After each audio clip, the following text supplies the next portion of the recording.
can hold my hand, we can play in the graveyard, dream about joining in.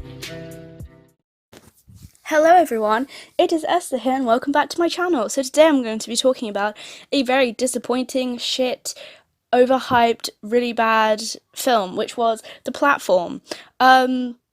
It just came out on Netflix. I mean, it could have been out for ages. I don't really know because I don't really keep up with Netflix much anymore because I think that the content on there is so much worse than like Amazon Prime. I think Prime is so much better in terms of variety, whereas Netflix is just really shit, I think.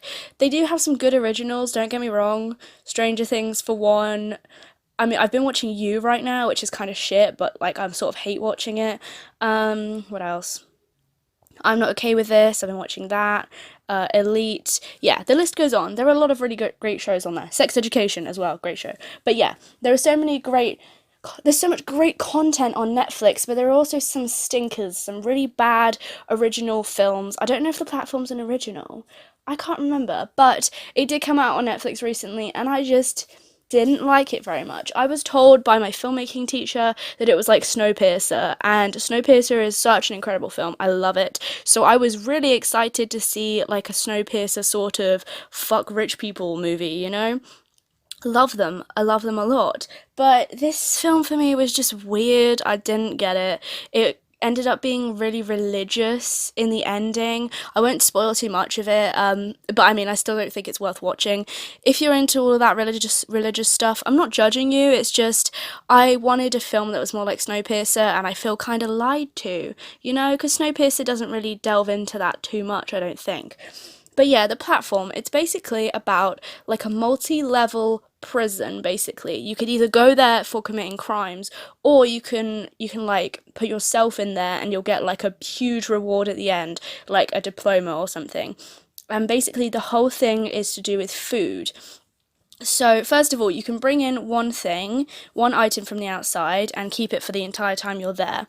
And you share with someone, and there are basically, I think it ends up being, there are like over 300 floors.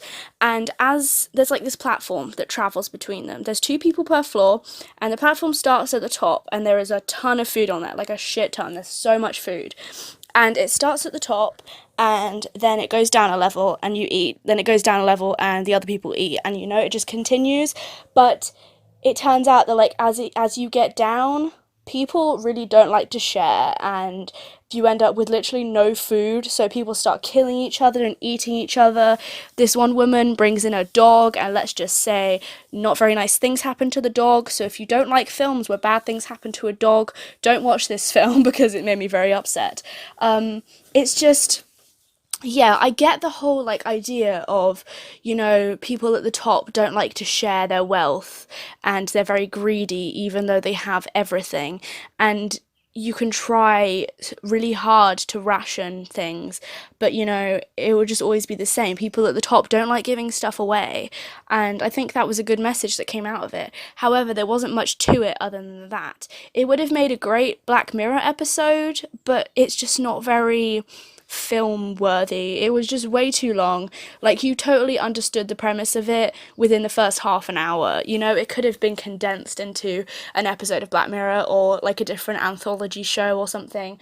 It just wasn't really, you know, film worthy, I don't think. I just don't think it really was. And yeah, it sort of turns into like a religious thing. Like the main guy we follow throughout the whole film, he travels between the floors because basically you get sent to a different floor each month, and your fate, you know, determines, no, and it determines like whether you will eat that day, pretty much. And yeah, it's just, I don't know. It felt really flat for me, and I didn't like the whole religious theme and how like he was saving everyone and blah blah blah. He tried to save everyone and, you know, end the bad stuff that was happening. And then at the end, this isn't a spoiler, but obviously I said don't watch it anyway because it's shit. This isn't really a spoiler, but like at the end you don't even get to see what his actions do, you know? Like, you don't even get to see the reaction from the higher ups. Like, it's just shit. It's just shit. It's not good. I didn't like it. That's the end. Goodbye.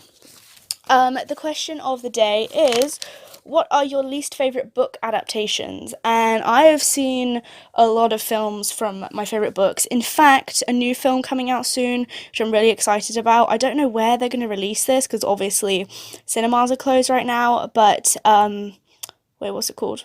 How to Build a Girl by Caitlin Moran is going to be coming out as a film soon, and that was one of my favorite books I read last year. It is so incredible, and I'm really excited about that. But other than that, I mean that's not a least favorite because I haven't seen it yet. But my least favourites are probably The Goldfinch. I love The Goldfinch, the film, even though it has its issues. I made a video about it if you want to watch it.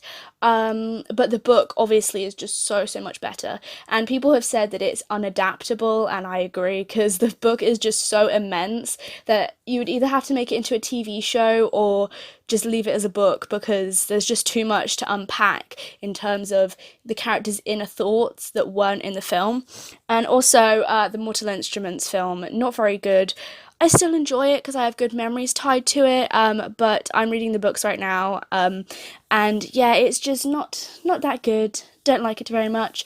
And another one I'm going to actually say is Twilight. I love Twilight. You know, I might make like a video defending Twilight one day, who knows, but the books, honestly, are just so much better.